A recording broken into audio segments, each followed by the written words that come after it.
Om. We are going to study the Upanishad today.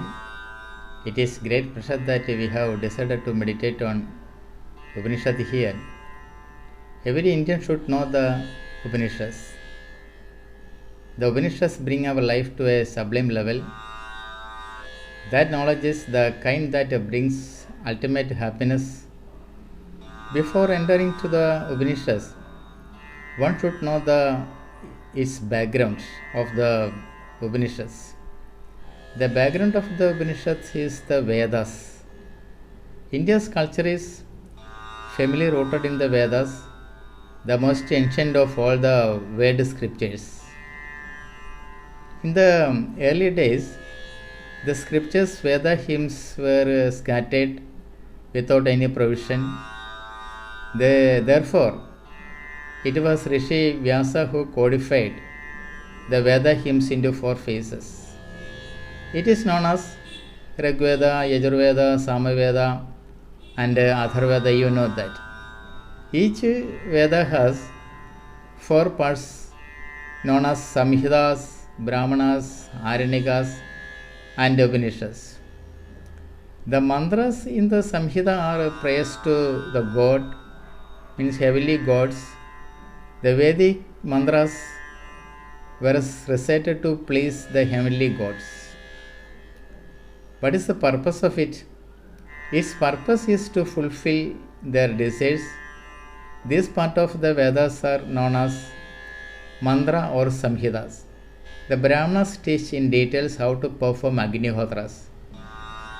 It explains how to practice the rituals things to do in each yajna and its purpose. Aranyakas come between the Brahmanas and the Upanishads are the subsection of the Brahmanas. People, those who live home life and enter to the forest for spiritual pursuits, this Aranyaka for them to enter to the deep spiritual practice of meditation. Those who live in the forest, Aranyakas, as Vanaprasthas, the 3rd stage of life anchorage, and live in the forest have many limitations. They may not be able to perform the rituals mentioned in the Brahmanas properly because they live in the forest. Not only that, they don't need it. Those who have surpassed the usual yajnas and pujas, more than that, mental yajnas and pujas take place in their lives. The Aranyakas literature that it is practice of Vedic rituals. That is to say, Aranyaka or Vedic literature which is in the stage of transition from the level of Vedic rituals to the level of Vedanta wisdom. The mantras, Brahmanas and Aranyakas together is treated as forming the Karmakanda, section of rituals. Upanishads, the Jnanakanda, section on wisdom. The Upanishads are the Vedic literature on pure knowledge that accompanies the 4 Vedas. The only exception in this respect is the Isha Upanishad, because which comes under the part of the mantra or samhita section of the Yajurveda as its 40th and final chapter. This reason, this Upanishad historically marks the stage of Vedic culture from the Karmakanda to the Jnanakanda. It is one of the oldest Upanishads. The word Upanishad is comprised of 2 prefixes Upa and Ni, followed by verb root Sat. Upa means a subsidiary or the one just below. Ni stands for Nigada, meaning nearby. The word thus literally means to sit down just below nearby.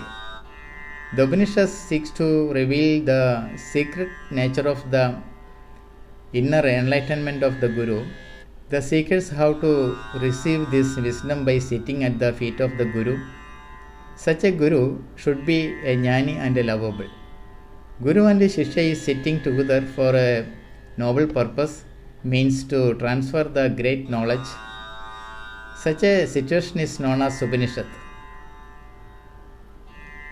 This imparting of wisdom implies transferring the enlightened state that a guru experiences within his being into the being of disciple or shishya, who is a true seeker.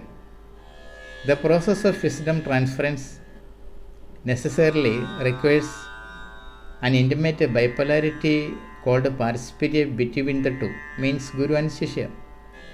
Many other definitions of the name also exist. Another meaning of the word Upanishad is hidden wisdom. The lengthier of the 10 major Upanishads are in the format of the dialogues between Guru and disciples.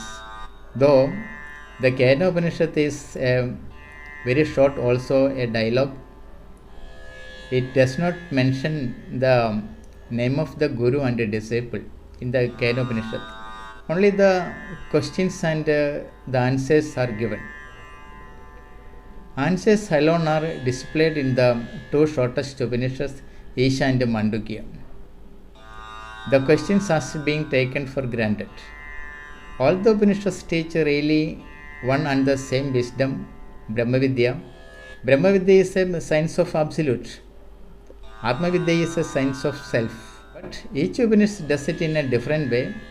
Means each Upanishad has its own way how to teach. The questions asked in each are also different. The two parts of the Vedas are the Karma Kanda and the Jnana Kanda. That you know. In it, the Upanishad comes in the Jnana Kanda. What is the aim of the Upanishad? Aim of the Upanishads are in the form of dialectical revaluation of the Vedic rituals. The Upanishads give a wise meaning to the Vedic rituals. We have to admit the ritualism into the fold of wisdom. As the stars disappear in the light of the sun, the flooding water does submerge little pools like that. It can be said that when the scene of wisdom becomes clear, the rituals unnoticed. Means the ritual has no much important role in the life of a truth seeker. Here we have to notice that the Ishavasa Upanishad resorts to stating straightway what Brahmavidya is. The hidden part of the Vedanta must be opened and entered into it. A key is required to open it. Dialectical method means Yoga Buddhi is the key here. It is made clear in this Upanishad. Brahmavidya popularly is known as Vedanta. Vedanta means the end part of Vedas, the end of knowledge. The word Veda means knowledge. Vedanta means the end of knowledge. The question there is there an end to knowledge? In fact, there is no end to knowledge. When knowledge is complete, then there is nothing else to know more. It is the satisfaction that comes when knowledge is complete. That is the sign of ultimate knowledge. Then there will be nothing new to know. Once you know the ultimate, you know nothing else. Then the search for truth comes to an end. Knowing Brahman or Atman as oneself marks the end of all searching for reality. Everything becomes known upon knowing Brahman. It is in this sense that Vedanta marks the end of knowledge. The interpretation of the Ishavasya Upanishad will explain how this is so. So we have to go through that and meditate, and we have to realize what is the truth in our life. Thank you. Om.